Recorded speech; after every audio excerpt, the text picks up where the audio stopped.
Good evening, Lois Truman. Hello. How are you? If it gets any better, I can't stand it. Well, that's nice to hear.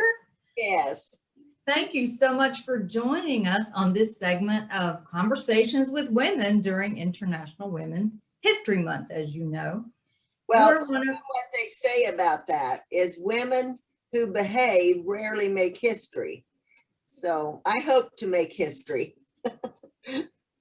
I think you already have because you're one of my top 5 heroines of my entire life. Goodness. So, and if people don't know you, what you might ought to know about Lois is that she looks fantastic in hats. And typically you'll see her in photographs in this hat, I don't have one on. that hat, or the other hat.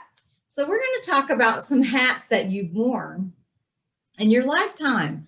Let's go back to your early years and tell us a few hats you wore, perhaps in your younger years or young adult.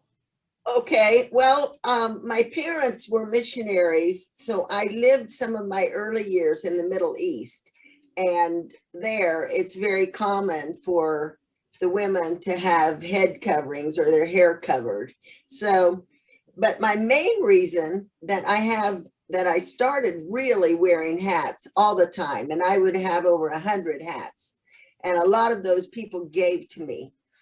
But when we came back from overseas, I was 15 and I was diagnosed with lupus.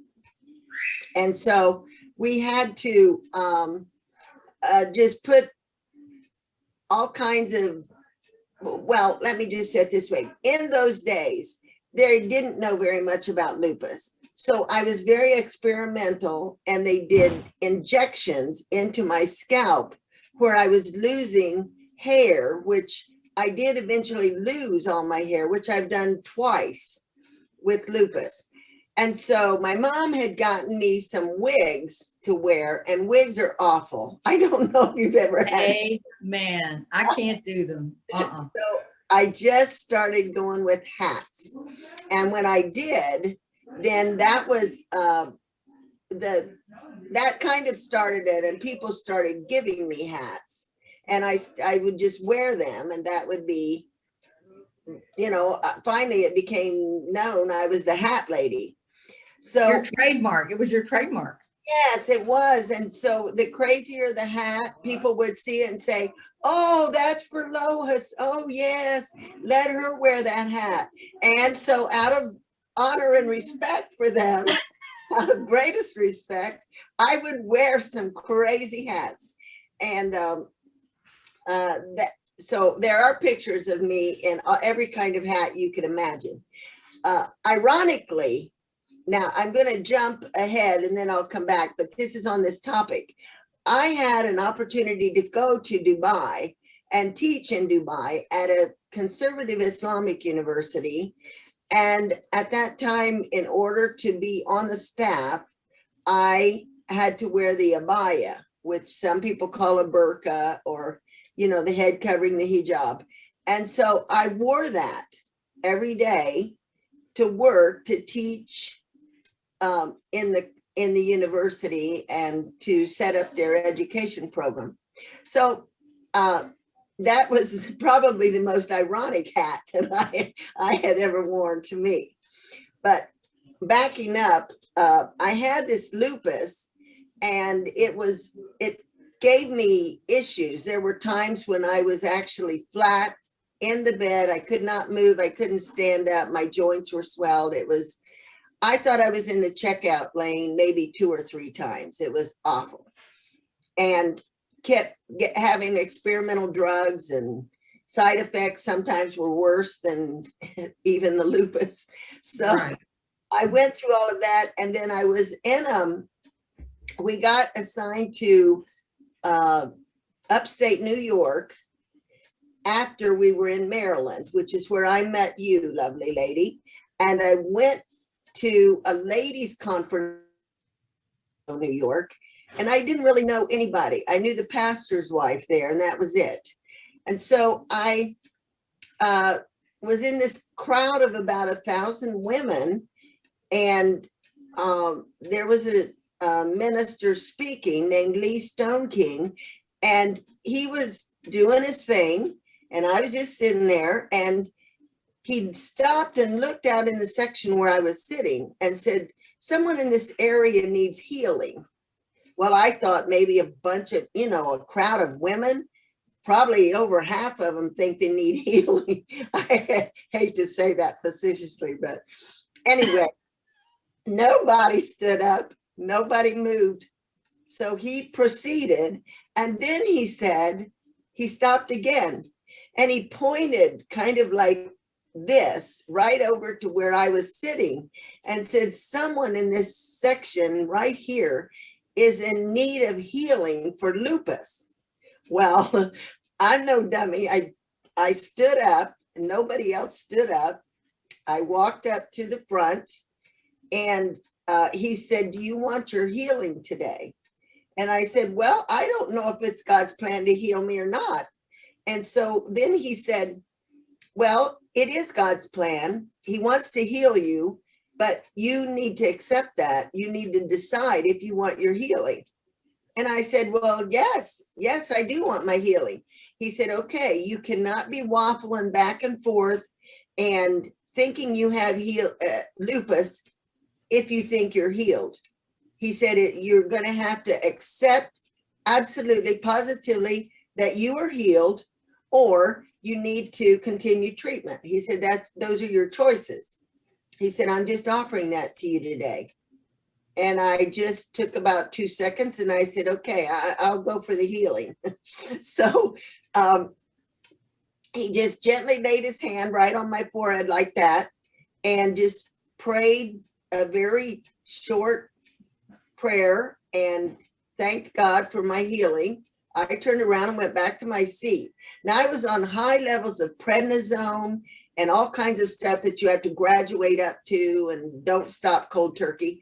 But when I got back to my hotel room, I really had a talk with the Lord, and I said, Lord, I know you're able. I know you're a healer.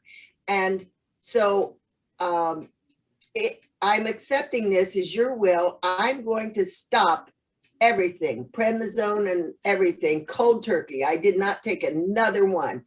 I do not recommend that for people unless you absolutely, positively know, without a doubt, this is what you're to do. It was not a wishy-washy thing with me. It was like, this is absolutely correct for me to do. So I stopped it all. That was in 1990 or 91. I have never had another incident of lupus from that day till right now, and I'm 74. So I just I felt like sharing that right now. I don't know why, but if that's encouraging to anybody, if you're struggling with something, God is able. He doesn't heal everybody the same. He doesn't work every miracle the same way. But that was one for me. So then my husband was in the military. He came in as an Army chaplain, and he was the first Army chaplain in our particular denomination to come on active duty as a military chaplain. And I knew nothing about it. He had served in Vietnam, which I knew nothing about really. And he came back, we got married, we had 3 children, and then we started a church a year after we were married. And after 7 years, he said the Lord had called him to this. They made an appeal for a chaplain. He met all the qualifications. He had the education requirement, the experience, everything. When our first assignment was Fort Benning, Georgia. Now, I am telling you, I don't ever remember being on an Army base, a military base or post or anything. I knew nothing about this, but it was the most exciting adventure ever. And we just, every 3 to 4 years, we relocated either to a new country, definitely a new state, just pack up, move, go. And our 3 kids just absolutely loved it. And when we were in Germany, they cried for a year after we came back to the States. They wanted to go back to Germany. They like, Wow. so, and so what I'm doing now is I'm taking advantage of all of these life experiences that I've had. And I first got my bachelor's degree before I was married for elementary education. Then while we were at Fort Benning, our 3 kids were all little.